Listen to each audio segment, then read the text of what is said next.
Assalamualaikum warahmatullahi wabarakatuh. Selamat pagi semuanya. Bagaimana kabar kalian hari ini? Sehat semuanya? Alhamdulillah. Semoga kalian tetap semangat dalam mengikuti pembelajaran pada pagi hari ini ya. Nah, anak-anak, sebelum kita belajar, alangkah baiknya kita berdoa terlebih dahulu supaya pembelajaran kita pada pagi hari ini dapat berjalan dengan lancar. Nah, anak-anak, berdoa menurut kepercayaan dan keyakinan masing-masing dimulai.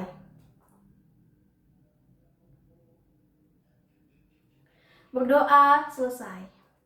Oke, baik semuanya. Sekarang coba kalian perhatikan di sebelah kanan atau di sebelah kiri kalian.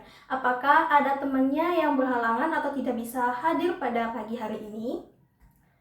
Tidak ada? Oke, berarti semuanya masuk ya.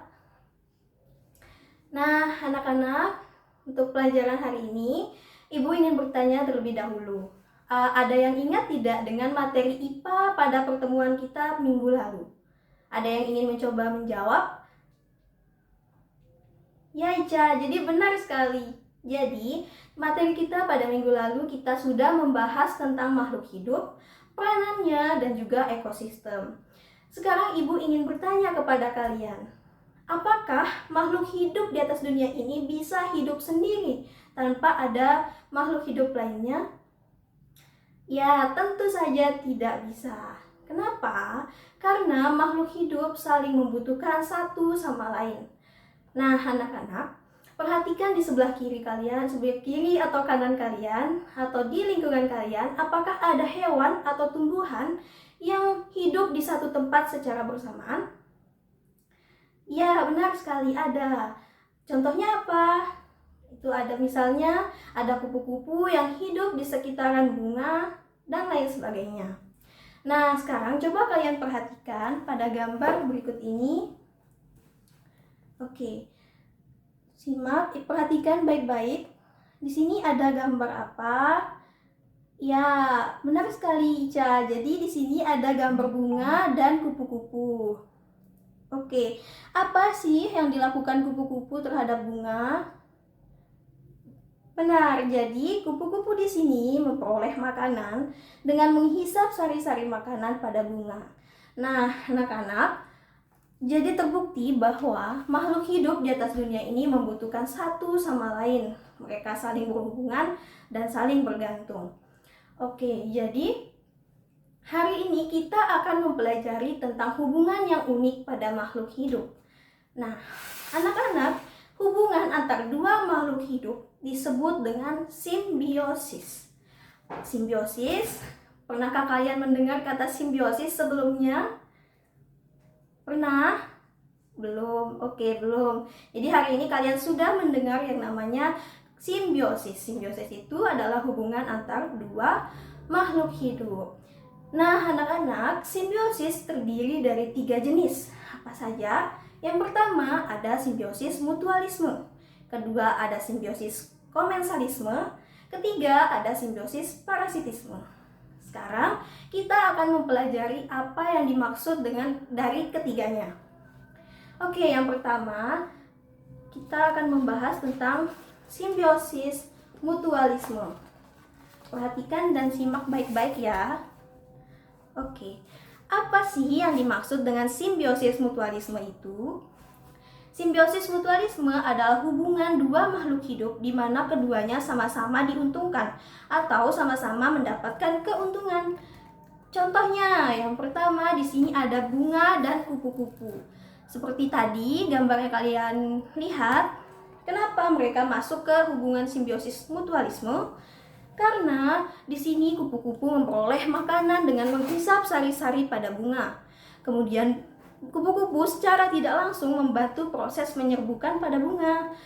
Artinya di sini keduanya sama-sama mendapatkan keuntungan. Kemudian yang kedua, di sini ada kelelawar dan juga kantung semar. Nah, kenapa keduanya masuk ke hubungan simbiosis mutualisme? Karena kelelawar hidup dan tinggal di dalam kantung semar. Nah, selain tinggal, tapi dia juga membuang kotorannya, di mana kotoran kelelawar itu nantinya akan menjadi pupuk bagi kantung semar. di sini artinya keduanya sama-sama mendapatkan keuntungan. Kemudian selanjutnya yaitu yang ketiga, ada animun laut dan ikan badut. Pasti sudah tidak asing kan dengan yang namanya ikan badut. Nah, ikan badut tinggal di sekitaran tentakel animun laut. Di tentakel animun laut ini terdapat racun dan juga sengat yang sangat ditakuti oleh predator, sehingga predator tidak bisa mengganggu ikan badut. Artinya, ikan badut berlindung di tentakel animun laut. Tetapi kenapa ikan badut tidak tersengat oleh tentakel animun laut? Karena ikan badut memiliki lendir yang kebal akan sengat animun laut. Nah, di sini animun laut mendapatkan sisa-sisa makanan dari ikan badut, dan juga ikan badut membantu proses pembersihan tubuh animun laut. Artinya keduanya sama-sama saling diuntungkan. Oke, selanjutnya kita masuk ke simbiosis yang kedua, yaitu simbiosis komensalisme. Apa sih yang dimaksud dengan simbiosis komensalisme itu? Simbiosis komensalisme itu adalah hubungan antar dua makhluk hidup yang dimana satu merasa untung, yang satu lagi tidak merasa untung dan juga tidak merasa dirugikan. Contohnya di sini ada apa? Di sini ada ikan remora dan ikan hiu. Jadi anak-anak, ikan remora itu tinggal di sekitaran ikan hiu. Dia selalu mengikuti kemanapun hiu pergi. Jadi dia mendapatkan makanan dari hasil sisa-sisa makanan hiu. Nah, di sini artinya ikan remora mendapatkan keuntungan, sementara ikan hiu tidak merasa untung ataupun tidak merasa dirugikan atas keberadaannya. Terus yang kedua ada pohon besar dan anggrek. Nah, jadi di sini anak-anak, anggrek menumpang hidup pada pohon besar supaya dia bisa memperoleh sinar atau cahaya matahari. Nah, keberadaan anggrek tidak mengganggu pohon besar, sehingga anggrek mendapatkan keuntungan, pohon besar tidak merasa untung ataupun tidak merasa rugi. Kemudian ada sapi dan juga burung egrey. Jadi, kenapa keduanya masuk ke simbiosis komensalisme? Karena burung egrey memakan kutu atau memperoleh makanan dari tubuh sapi. Sapi tidak merasa untung ataupun tidak merasa dirugikan akan hal itu. Makanya keduanya masuk ke dalam simbiosis komensalisme. Selanjutnya yaitu simbiosis parasitisme. Apa sih yang dimaksud dengan simbiosis parasitisme itu? Jadi, simbiosis parasitisme adalah hubungan antar dua makhluk hidup yang dimana satu merasa untung, yang satu merasa sangat dirugikan. Contohnya, di sini ada manusia, ada nyamuk. Coba kalian bayangkan, apabila kalian digigit oleh nyamuk, apa yang kalian rasakan? Benar sekali, Depi. Jadi, ketika kita digigit oleh nyamuk, tubuh kita merasa gatal-gatal, kemudian sakit, bahkan ada salah satu jenis nyamuk yang bisa menyebabkan demam berdarah. Bahaya. Jadi di sini tentu yang memperoleh keuntungan adalah nyamuk, sedangkan manusia merasa dirugikan. Sebabnya dia masuk ke simbiosis parasitisme.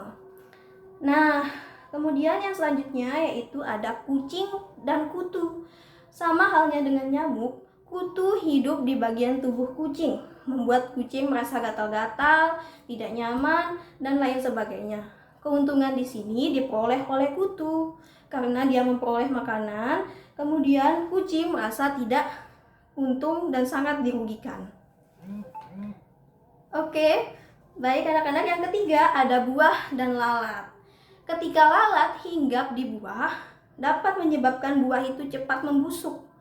Nah, di sini lalat mendapatkan nutrisi dari buah, tapi buah merasa tidak untung. Akhirnya, hubungan keduanya masuk ke dalam simbiosis parasitisme. Oke, selanjutnya ada yang ingin mencoba kotak pintar simbiosis. Silahkan boleh diangkat tangannya untuk mencoba menjawab beberapa hubungan di depan. Oke, Gita, jadi jawaban kita benar sekali. Kutu di kepala manusia ini masuk ke simbiosis parasitisme. Karena seperti yang dijelaskan tadi bahwa kutu memperoleh keuntungan sedangkan manusia merasa dirugikan. Selanjutnya yaitu ulat dan tanaman tomat. Jawaban Dita juga benar, dia masuk ke hubungan parasitisme karena ulat memakan tanaman tomat, kemudian tomat merasa tidak diuntungkan. Selanjutnya jawabannya Ica, benar sekali. Jadi lebah masuk ke kotak mutualisme. Karena di sini lebah memperoleh makanan, kemudian bunga dibantu proses penyerbukannya oleh lebah. Artinya keduanya sama-sama mendapatkan keuntungan. Oke, karena kalian sudah mendengarkan dengan baik. Nah, materi kita pada pagi hari ini tentang itu saja. Nah, untuk menguji pemahaman kalian lebih dalam lagi, Ibu akan membagikan kalian menjadi beberapa kelompok, di mana nanti satu kelompok itu terdiri dari 4-5 orang. Nah, kalian boleh menghitung dari sebelah kanan 1-5 menjadi kelompok 1, 6-10 menjadi kelompok 2, dan seterusnya. Nanti Ibu akan membagikan kalian LKPD per kelompoknya. Nah, di sini yang akan Ibu nilai tidak hanya tentang hasilnya nanti, tetapi bagaimana kalian mengerjakan bersama teman kelompok kalian, bagaimana kerjasama kalian, dan lain sebagainya. Oke, Ibu akan membagikannya. Sekarang coba semuanya sudah duduk dengan teman kelompoknya? Sudah? Oke, Ibu akan membagikan LKPD-nya kepada kalian.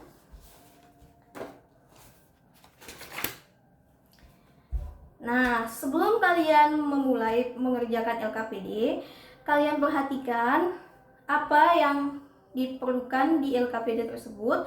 Baca instruksinya terlebih dahulu sebelum mengerjakan. Kerjakan dengan baik ya. Oke. Nanti setelah kalian mengerjakan LKPD, kalian akan maju ke depan bersama teman kelompoknya untuk mempresentasikan hasilnya. Oke. Kelompok 2 sudah? Sudah. Terus kelompok 3 masih menyusun. Kelompok 4 sudah? Oke. Jadi anak-anak, karena kelompok 2 yang selesai terlebih dahulu tadi, jadi kelompok 2 dipersilahkan untuk maju pertama untuk mempresentasikan hasilnya. Oke, berikan tepuk tangan atau aplaus kepada teman-temannya yang sudah mempresentasikan hasilnya. Selanjutnya kelompok 3. Ya, kelompok 3 dipersilakan untuk maju. Berikan aplaus untuk temannya yang sudah berani untuk mempresentasikan hasilnya ke depan. Nah, untuk kelompok lain ditunggu ya. Nah, anak-anak, karena kalian hari ini sudah mengikuti pembelajaran dengan baik dan benar, pembelajaran kita pada pagi hari ini cukup sampai di sini. Sekarang Ibu minta ada tidak yang berani untuk menyimpulkan hasil pembelajaran kita pada pagi hari ini? Silakan angkat tangannya. Ya, Ican, benar, pintar sekali, ayo coba. Ya, jawabannya benar sekali. Jadi, hari ini kita sudah mempelajari tentang hubungan yang unik pada makhluk hidup. Hubungan antar dua makhluk hidup disebut dengan simbiosis. Simbiosis terdiri dari 3 jenis. Ada yang saling menguntungkan, ada yang satu untung, yang lain tidak merasa untung ataupun dirugikan. Kemudian ada yang satu untung, yang lain merasa dirugikan. Nah, anak-anak, kalian sudah mempelajari tentang pengertian simbiosis, kemudian contohnya, jenis-jenisnya, dan lain sebagainya. Semoga pembelajaran pada pagi hari ini bermanfaat untuk kalian semua ya. Lebih kurangnya, Ibu mohon maaf. Wabillahi taufiq wal hidayah. Wassalamualaikum warahmatullahi wabarakatuh.